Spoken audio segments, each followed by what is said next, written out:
मोदी साहब को ये तारीखें देना, डेडलाइन देना ये बहुत पसंद है। लेकिन उसपे अमल कितना होता है ये इसकी बारे में बातें होती नहीं है। जब वो 2014 में आए थे तब 2020 की बातें करते थे। जी। उसके बाद वो और थोड़ा-सा आगे गए 2025 की बातें करने लगे। अभी वो डायरेक्ट 2047 की बात वो कर रहे हैं। जी, जी, जी। तो उन्होंने गोल पोस्ट हमेशा अपने हिसाब से आगे-आगे करना शुरू कर दिया है। नरेंद्र मोदी और आरएसएस इनकी लड़ाई चलती रहेगी आगे, जब तक नरेंद्र मोदी किसी भी ऐसे सिचुएशन में नहीं फँसेंगे कि जहाँ पे वो कमज़ोर दिखें। दोस्तों नमस्कार, मैं हूं महेश गुप्ता। आप देख रहे हैं देश की सबसे बड़ी बहस और आज का सवाल है क्या प्रधानमंत्री नरेंद्र मोदी ने अगले 10 साल का अपना रोड मैप बताकर अपने 75वें जन्मदिन पर रिटायरमेंट की अटकलों को हमेशा के लिए खत्म कर दिया है। यानी जो लोग सोच रहे थे कि 75 साल की उम्र पर पीएम खुद साइड हो जाएंगे, तो उन्हें आज साफ संदेश मिल गया है कि दोस्तों खेल अभी बाकी है। लेकिन असली सवाल यह है कि इस घोषणा के बाद संघ परिवार यानी कि आरएसएस की स्थिति क्या होगी, क्योंकि राजनीति में 10 साल का दावा ऐसे ही नहीं कर दिया जाता। क्या यह सिर्फ आत्मविश्वास है या ईवीएम के ऊपर भरोसा? क्या यह वही दौर है जब विपक्ष को पहले से ही 2029 के लिए भी छुट्टी का प्लान बना लेना चाहिए? और क्या वाकई आज की राजनीति में 10 साल पहले सत्ता का ऐलान लोकतंत्र की ताकत है या कमजोरी? आज हमारे साथ चर्चा में जुड़ रहे हैं श्री सुभाष शिर्के जी, जो कि एक वरिष्ठ पत्रकार हैं। सुभाष जी नमस्कार। नमस्ते। सुभाष जी, सबसे पहले हम आपसे इस बात पर चर्चा करना चाहेंगे, क्योंकि आप महाराष्ट्र से जुड़े हैं, नागपुर की सारी गतिविधियों को भी आप बहुत करीब से जानते हैं, कि सर जिस प्रकार से प्रधानमंत्री नरेंद्र मोदी ने 15 अगस्त को लाल किले के प्राचीर से कई ऐलान किए हैं, उसमें तो उन्होंने अपना जो 10 साल का भविष्य का रोड मैप है उसकी भी चर्चा अभी से कर डाली है। आपको क्या लगता है कि मोदी जी का 10 साल का ऐलान उनका राजनीतिक आत्मविश्वास है या राजनीतिक चुनौती है? देखिए, नरेंद्र मोदी इनके ऊपर आरएसएस का दबाव है कुछ सालों से कि वो 75 साल के होने जा रहे हैं 17 सितंबर को और उसके बाद वो अपनी गद्दी छोड़ दे, जो बैटन है वो किसी दूसरे को सौंपे। इस तरह का दबाव आरएसएस का है, लेकिन उस पर नरेंद्र मोदी और अमित शाह ये बहुत ही विरोध कर रहे हैं और यही कारण है कि हमने देखा है कि बीजेपी का जो अध्यक्ष है उसका चयन उसमें लटका हुआ है इस पूरे विवाद में। तो ऐसे में नरेंद्र मोदी, जिन्होंने कभी-कभार ही स्वतंत्रता दिवस में आरएसएस का ज़िक्र किया है लाल किले के प्राचीर से, पहली बार उन्होंने खुल के आरएसएस की पूरी तरह से उनको उनकी सराहना की, उनके कामों की सराहना की। आरएसएस को कहा कि विश्व की सबसे बड़ी एनजीओ जी। आरएसएस है। हालाँकि ये बात सच नहीं है, जैसे मोदी साहब की कई बातें सच नहीं होती।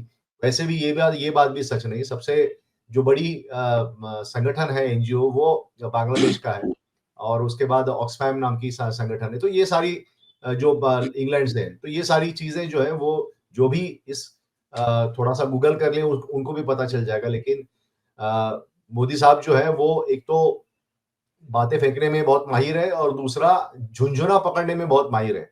वो अलग-अलग उनके जो सलाहकार होते हैं कहीं न कहीं से नाम निकाल के लेके आते हैं और ये नाम उन्होंने फिर कई प्रोजेक्ट को दिया है। वो प्रोजेक्ट चले ना चले इसका कोई मतलब नहीं बनता, लेकिन वो हर बार घोषणा करते हैं। 2019 का उनका जो भाषण था लाल किले के प्राचीर से, उसकी मैं कुछ टेक्स्ट देख रहा था। पीआईबी प्रेस इन्फॉर्मेशन ब्यूरो जो सरकारी कंपनी है, सरकारी महकमा है और वहाँ से उनकी जो आती है, तो उसमें वही सारी जीएसटी की बातें हैं, वही सारी बातें हैं जो पुरानी बातें हैं। आज प्रधानमंत्री जो कह रहे हैं कि एक तो आरएसएस का उन्होंने सराहना की, तो खुद को आरएसएस के जो कार्यकर्ता हैं, नेता हैं, उनके नज़रों में खुद को और बढ़ाने के लिए उन्होंने ये बात कही होगी और जो प्रेशर है वो थोड़ा-सा उनको लग रहा होगा कि इससे थोड़ा-सा प्रेशर कम हो जाएगा, लेकिन मुझे नहीं लगता कि ये सारी चीज़ें कुछ काम आएगी। लेकिन मोदी साहब जो है वो अपनी तैयारी करते रहते हैं और यही कारण है कि उन्होंने अगले 10 साल का अपना रोड मैप जो है, उनके हिसाब से वो उन्होंने वहाँ पे कर दिया। अब मोदी साहब को ये तारीखें देना, डेडलाइन देना ये बहुत पसंद है। लेकिन उसपे अमल कितना होता है ये इसकी बारे में बातें होती नहीं है। जब वो 2014 में आए थे तब 2020 की बातें करते थे। जी उसके बाद वो और थोड़ा सा आगे गए, 2025 की बातें करने लगे। अभी वो डायरेक्ट 2047 की बात वो कर रहे हैं। जी जी जी। तो उन्होंने गोल पोस्ट हमेशा अपने हिसाब से आगे आगे करना शुरू कर दिया है। एक हमें ध्यान रखना पड़ेगा कि नरेंद्र मोदी, इन्होंने जो कई सारी घोषणाएं की है, उसमें से सच्चाई कितनी है ये भी देखनी पड़ेगी। अभी एम्प्लॉयमेंट की बात उन्होंने की। उनका कहना था कि वो 1 लाख करोड़ रुपया खर्च करके 6.5 करोड़ लोगों को, युवाओं को रोजगार वो देंगे। अब अ, आपको पता है महेश जी की पिछले कई सालों से जो एम्प्लॉयमेंट डेटा है, वही रिलीज नहीं हो रहा है। हाँ।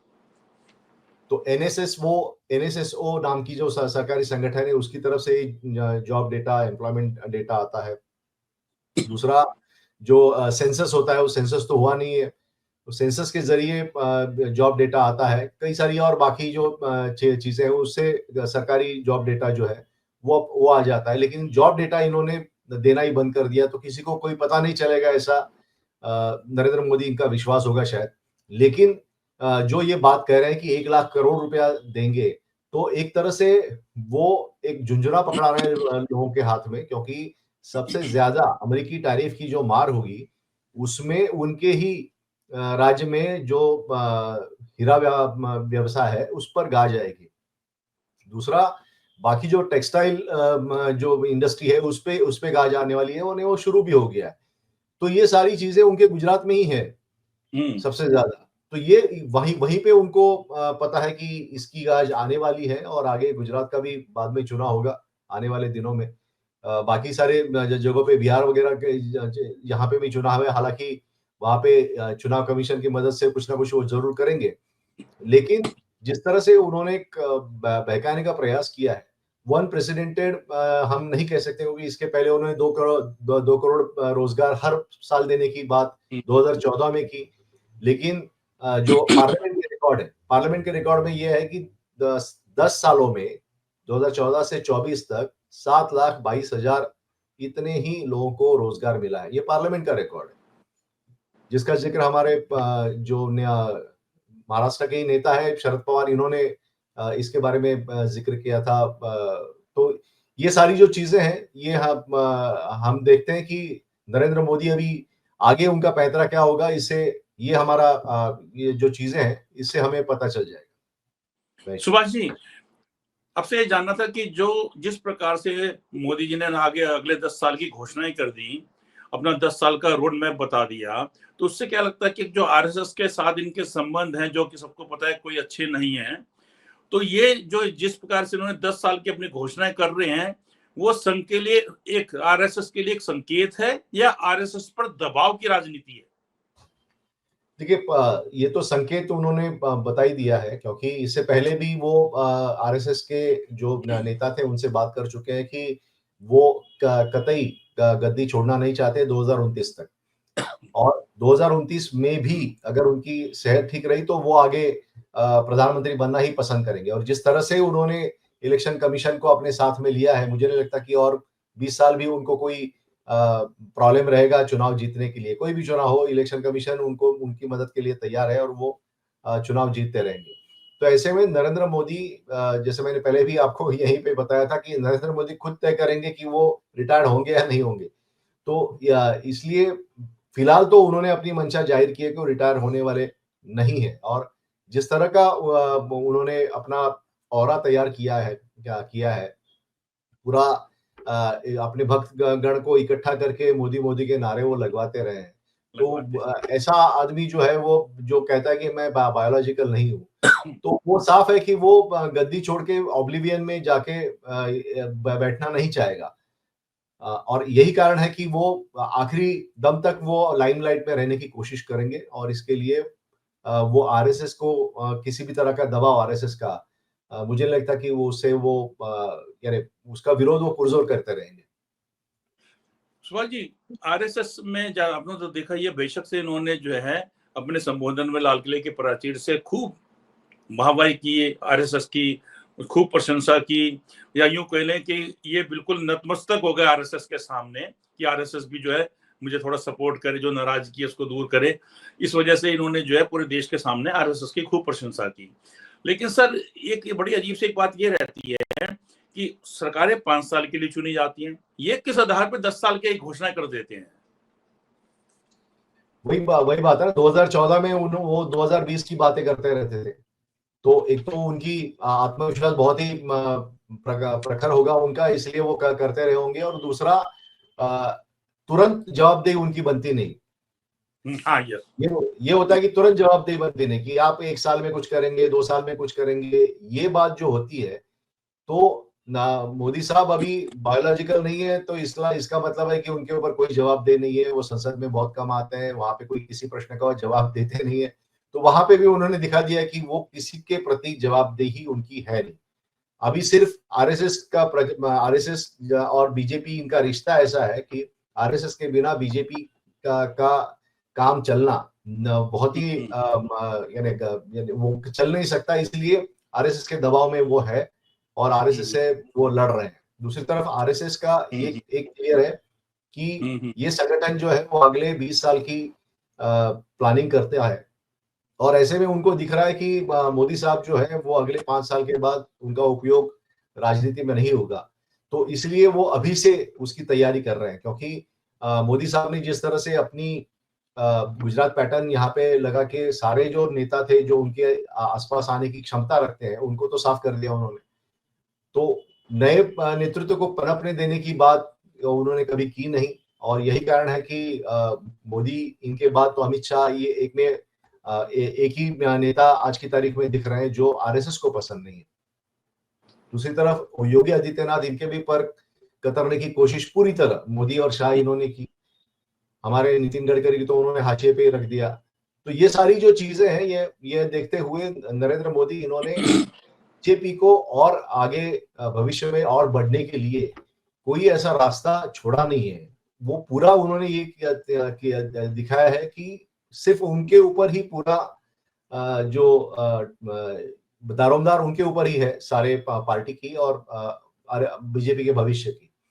तो ये जो एकला चलो रे वाला जो नारा है, वो आरएसएस को पसंद नहीं है, क्योंकि आरएसएस संगठन है, मजबूत संगठन है, और वो हमेशा संगठन की बात करती है, वो किसी एक आदमी की बात करती नहीं है। और यही कारण है कि पिछले 100 साल में जितने भी चढ़ उतार हुए हैं आरएसएस के हिस्ट्री में, लेकिन ये आरएसएस जिंदा रही है।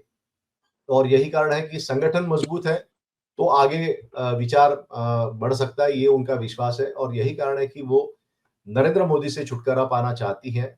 लेकिन मोदी साहब जो है वो 10 साल की अपनी रोड मैप जो है वो लेके खड़े हुए हैं। सुभाष जी, जो हम देखते हैं जिस प्रकार से ईवीएम पर सवाल उठ रहे हैं, और साथ साथ कहा जाए कि चुनाव आयोग पर तो बहुत बड़े सवाल उठ खड़े हुए हैं कि चुनाव आयोग तो बहुत कायदे में देखा जाए तो चारों तरफ से गिर गया है, कि जो बीजेपी के नेता हैं, बीजेपी के मंत्री हैं, उन्होंने ही ये कहीं कह दिया। वो अलग बात है कि उन्होंने कांग्रेस की, जहाँ पे सीटों पे कांग्रेस की जीत हुई है, उस कुछ 2-4 सीटों का जिक्र किया, लेकिन यहाँ पर जो है 90,000 या 1.25 लाख जाली मतदाता रहे। लेकिन एक तरह से देखा जाए तो बीजेपी ने खुद मान लिया कि चुनाव आयोग के राज में जो है वो जाली वोट जो है ऐड किए गए मतदाता सूची के अंदर। इधर से कांग्रेस जो पूरे देश भर व्यापी जो है आंदोलन चल रही है, जनता भी इस बात को खूब देख रही है कि क्या कुछ हुआ है ये। तो ऐसी स्थिति में कि जब ईवीएम पे सवाल उठ रहे हैं, चुनाव आयोग पे जो है संदेह के दायरे में है, तो क्या मोदी जी इन्हीं के सहारे अपना आगे के भविष्य 10 साल देख रहे हैं, या उनको लग रहा है कि उनकी जो जमीनी हकीकत है, जमीन से जुड़ाव कुछ ज्यादा हो गया है उनका, ये उनके वर्कर उनके साथ कुछ ज्यादा जुड़ गए हैं? देखिए, अनुराग ठाकुर बीजेपी के नेता हैं और उन्होंने ये सारी बातें कही है। सवाल ये उठ रहा है कि अनुराग ठाकुर को इतने आनन-फानन में सारा डेटा कैसे मिला? एक तो कोई जादुई छड़ी होगी उनके पास जिसके कारण उनको ये सारी इंफॉर्मेशन मिली, या फिर चुनाव आयोग से उनकी मिली भगत इतनी होगी कि चुनाव आयोग ने सारा डेटा उनको दे दिया। तो इससे ही पता चल जाता है कि अनुराग ठाकुर का जो ये मामला है, उससे चुनाव आयोग किस तरह से मिला हुआ है बीजेपी के नेताओं से और बीजेपी के दबाव में है, ये पूरा दिख रहा है। दूसरी तरफ नरेंद्र मोदी, इनकी बात अगर हम करें तो हमने 2019 में भी देखा था चुनाव में, 2024 के भी चुनाव में हमने देखा था कि किस तरह से धांधलियां हुई है और चुनाव आयोग जो है वो निष्पक्ष नहीं साबित खुद को कर पाया है। दूसरा ये बात है कि हमारी जो न्याय यंत्रणा है वो भी वो कहीं न कहीं उसने आनाकानी की है इस मामले में कि चुनाव आयोग अचानक से सारी सारी जो जुडिशरी जो है पिछले 10 सालों में, वो चुनाव आयोग को एक घटनात्मक यानी संविधानिक संस्था मानती है और सिर्फ निर्देश देती है, आदेश नहीं देती। भाई साहब अगर वो है तो फिर ब्यूरोक्रेसी भी है, संसद भी है, फिर वहाँ पे आप क्यों ऑर्डर दे रहे हो? अगर आप सिर्फ चुनाव आयोग को ही सिर्फ गाइडलाइंस दे रहे हो, तो आप वहाँ पे क्यों गाइडलाइंस नहीं देते? वहाँ पे तो र- आप पूरी तरह से राज्यपाल का मंत्रियों पद भी संवैधानिक होता है। जो हाँ, कि कहा गया राज्यपाल का कि नहीं, पद भी एक तय समय सीमा के अंदर जो है, जो सरकार, राज्य सरकार अपने कोई प्रस्ताव भेजती है तो उस पर जो है आप बैठ नहीं जाएंगे, तो एक समय सीमा के अंदर जो है उस पर अपना फैसला लें। तो देखा जाए तो राज्यपाल का जो वो है पद, या उपराज्यपाल का पद, वो भी संवैधानिक पद है। वहां पर बिल्कुल। तो सुप्रीम कोर्ट तुरंत आगे आ गया।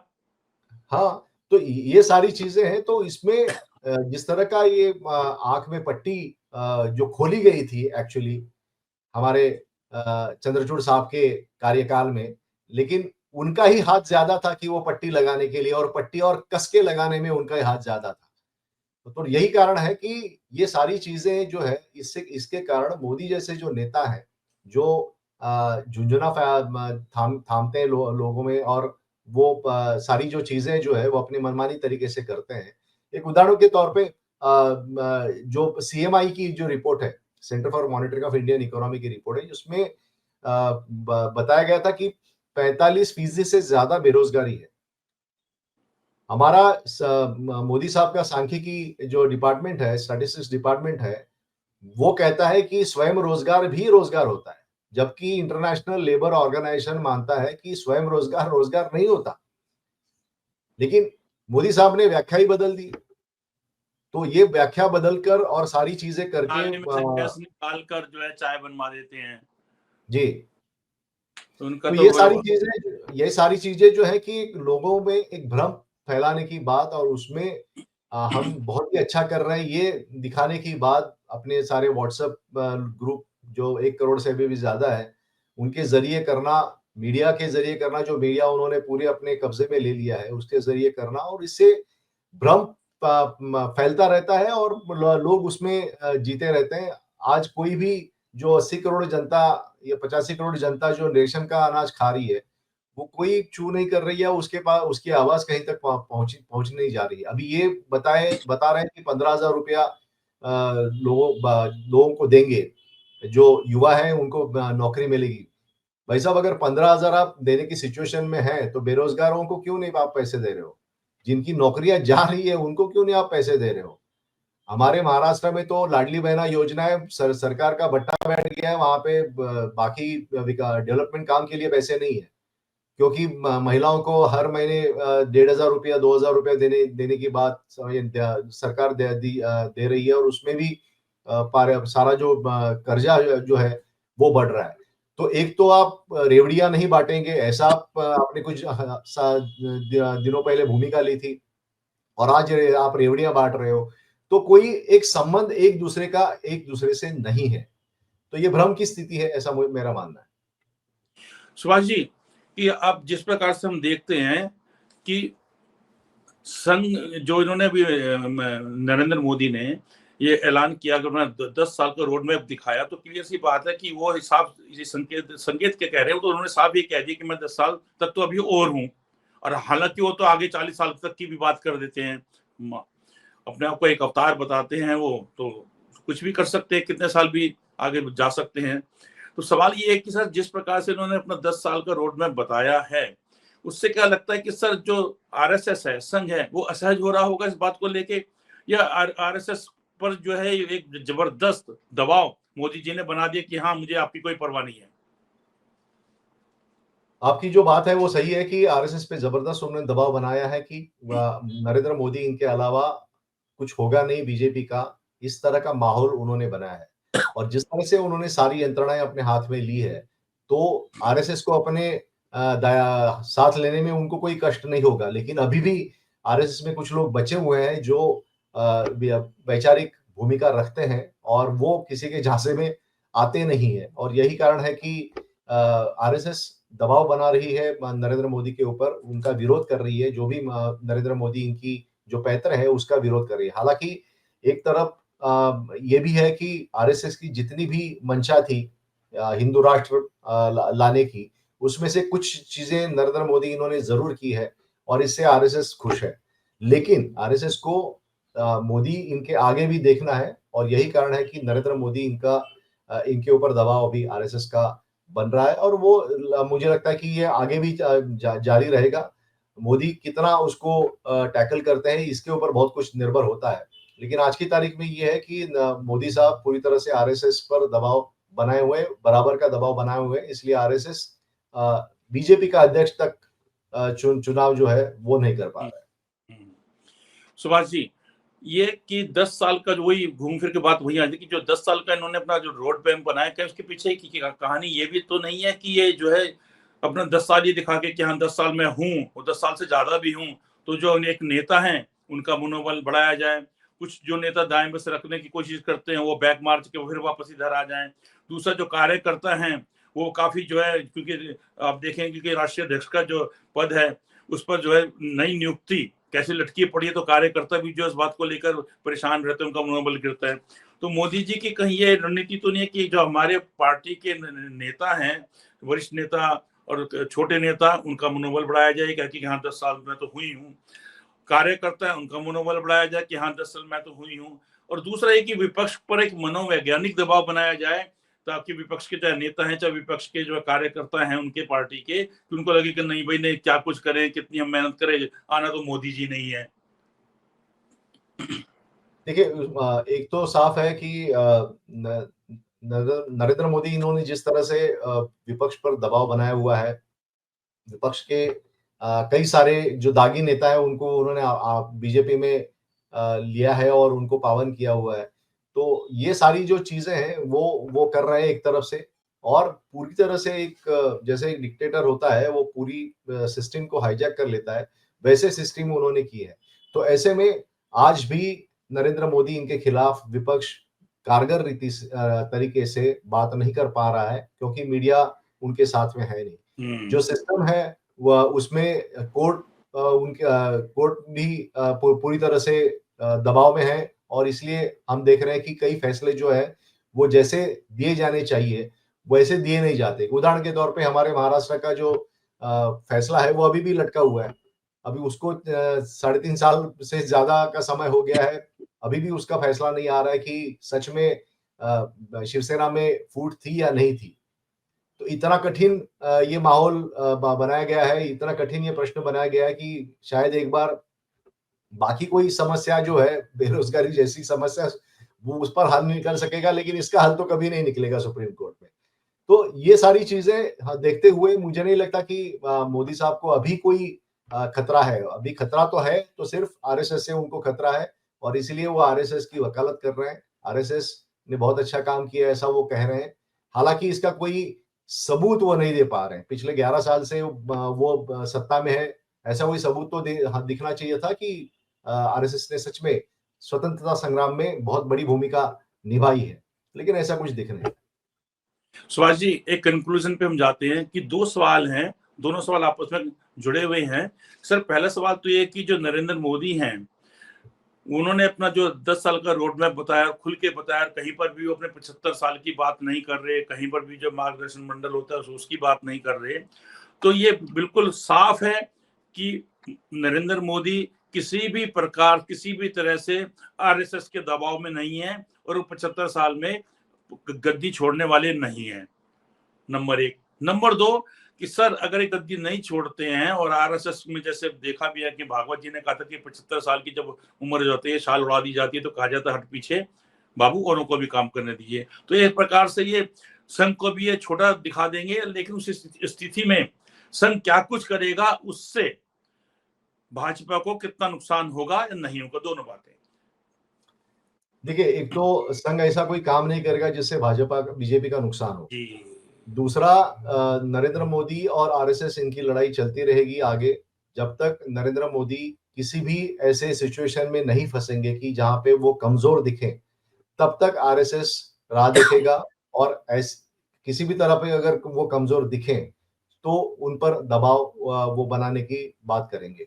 हमने देखा था कि अटल बिहारी वाजपेयी इनके ज़माने में भी ऐसा ही माहौल बनाया गया था जब वाजपेयी साहब की तबीयत जो थी वो नासाज थी और वो ठीक से फंक्शन नहीं कर पा रहे थे, लेकिन उस वक्त भी वाजपेयी इनका अपना ऑरा, अपना करिश्मा था और सिर्फ बीजेपी में नहीं, बाकी भी पार्टीज में उनके मित्र थे और यही कारण था कि उन्होंने आरएसएस को टैकल किया और अपना कार्यकाल जो है उन्होंने पूरा किया। हालांकि अगली बार वो चुनाव जीत कर नहीं आए, लेकिन उन्होंने आरएसएस का जो दबाव था, उनको पद से हटाने का, वो उन्होंने टायर्ड ना रिटायर्ड ये बयान देके उन्होंने वो खत्म किया था। तो हम देख रहे हैं कि उसी तरह का जो पैंतरा है वो नरेंद्र मोदी अपना रहे हैं। उनको पता भी है कि अ, वाजपेयी साहब जैसा सिचुएशन अभी नहीं है, क्योंकि उस वक़्त विपक्ष जो था वो मजबूत था। जो संवैधानिक संस्था थी, वो सारी मजबूत थी और ऐसे में यहाँ पर वो सिचुएशन अभी नहीं है। तो अकेले आरएसएस को टैकल करना उनके लिए आसान बात नहीं है। अब बाहर के अगर कुछ हालात ऐसे हो जाते हैं, तो और उसमें मोदी साहब अब अगर अगर कमज़ोर साबित होते हैं प्रधानमंत्री के रूप में, तो आरएसएस से दबाव और बढ़ेगा। सर इसके अंदर एक आखिरी है, बातों बातों में बात निकल आई है। आखिरी सवाल ये है सर कि जो जिस प्रकार से मोदी जी अपना ये सोच के चल रहे कि 2029 75 साल की उम्र में हट जाऊंगा, वो तो दिमाग में उनके कहीं पर भी है ही नहीं।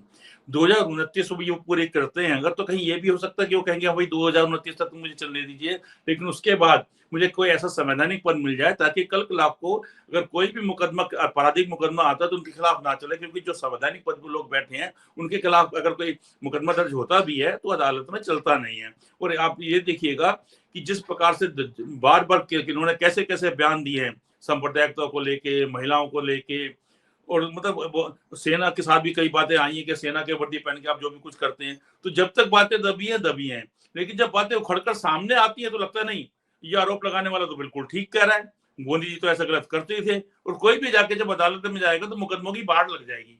तो ऐसा भी हो सकता है कि ये नरेंद्र मोदी जी की कहीं ये भी मंशा हो कि भाई 2029 तक मेरी गाड़ी खिंच जाए, उसके बाद मुझे कोई संवैधानिक पद मिल जाए कि कम से कम मैं अदालतों से बचा रहा हूँ। महेश जी, ये प्रस्ताव अभी आरएसएस की तरफ से उनको दिया गया था कि ओके। 2027 में राष्ट्रपति मुर्मू, द्रौपदी मुर्मू, इनका कार्यकाल खत्म होने जा रहा है और ऐसे में वहाँ पे मोदी साहब राष्ट्रपति बनते हैं, तो उनको अगले 5 साल राष्ट्रपति के रूप में काम करने को मिलेगा और बाद में उनकी जो गद्दी है वो किसी और दूसरे को दी जाएगी। लेकिन मोदी साहब उसके लिए तैयार नहीं है। वो 2029 तक अपने पद पे बने रहना चाहते हैं या आगे भी बने रहना चाहेंगे, जब अगर यानी उनका हेल्थ जो है वो ठीक रहेगी तो। अगर 2027 में वो नहीं बन पाते तो इसका मतलब ये है कि अगला राष्ट्रपति का कार्यकाल 2027 में होगा, 2034 में 32 में होगा। तो 2032 तक मोदी साहब अगर वहाँ पे बने रहते हैं, तो उसके बाद फिर वो वहाँ पे जाएँगे या नहीं जाएँगे, ये उनके ऊपर निर्भर है। तो आरएसएस ने तो अपना जो ऑप्शंस है वो उनको बताए थे, लेकिन मोदी साहब ने वो माना नहीं है। अभी देखना ये होगा कि क्या 29 के बाद भी अगर वो फिर से एक बार चुनाव लड़ने की सिचुएशन में है, तो वो लड़ेंगे ज़रूर और प्रधानमंत्री अ, इलेक्शन कमीशन के मदद से अगर बनेंगे तो फिर से बन सकते हैं और उसके बाद फिर 32 के बाद अगर वो गद्दी छोड़ना चाहेंगे, तो मुझे लगता है कि तब तक और 5 साल वो यानी 80 साल के वो हो जाएँगे। वैसे प्रधानमंत्री मनमोहन सिंह भी 80 साल तक वहाँ पे उन्होंने काम किया था, तो मोदी साहब जिस तरह से मशरूम खा के अपनी तंदुरुस्त खुद को रखते हैं, तो उनको कोई प्रॉब्लम होगा ऐसा मुझे लगता नहीं है। तो हो भी सकता है कि वो अगला रोड मैप जो कह रहे हैं, तो 32 के बाद ही उनकी कोई मंशा होगी। सर वैसे भी वो एक अवतार हैं, और अवतार जो है वो अपनी इच्छा के मुताबिक जो है बहुत लंबा भी जी सकते हैं, तो इसलिए जो है वो बिल्कुल। तो 10 साल क्या, वो तो 40 साल तक की भी बात कर लेते हैं मोदी जी। लेकिन ये तो बात बिल्कुल साफ है और आपकी भी जो है कहना बिल्कुल साफ है कि मोदी जी हाल फिलहाल तो छोड़िए, उन 2029 तक उनका कोई दूर दूर तक कोई विचार नहीं है कि चाहे 75 के हो जाए, चाहे वो 80 के हो जाए, वो सत्ता छोड़े। ऐसा कोई दूर दूर तक उनका विचार नहीं है, भले ही संघ कितना ही नाराज क्यों ना हो जाए। चलिए। बिल्कुल। हाँ, चलिए सुभाष जी, आज की चर्चा समाप्त करते हैं। शुक्रिया, आपसे बहुत जल्दी फिर मिलेंगे। नमस्ते। धन्यवाद, धन्यवाद। और आप हमसे जुड़े रहने के लिए सब्सक्राइब करें YouTube पर, फॉलो करें ट्विटर पर और लाइक करें Facebook पर। और ज्यादा जानकारी के लिए आपको टाइप करना होगा सिर्फ न्यूज नशा।